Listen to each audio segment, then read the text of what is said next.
Sakal Gunarnavasha Vande Guru Sri Charanaravindan.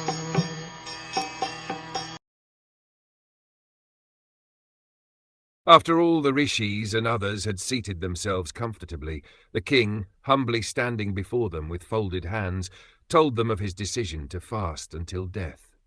Although the king had already decided to fast until death on the bank of the Ganges, he humbly expressed his decision to elicit the opinions of the great authorities present there.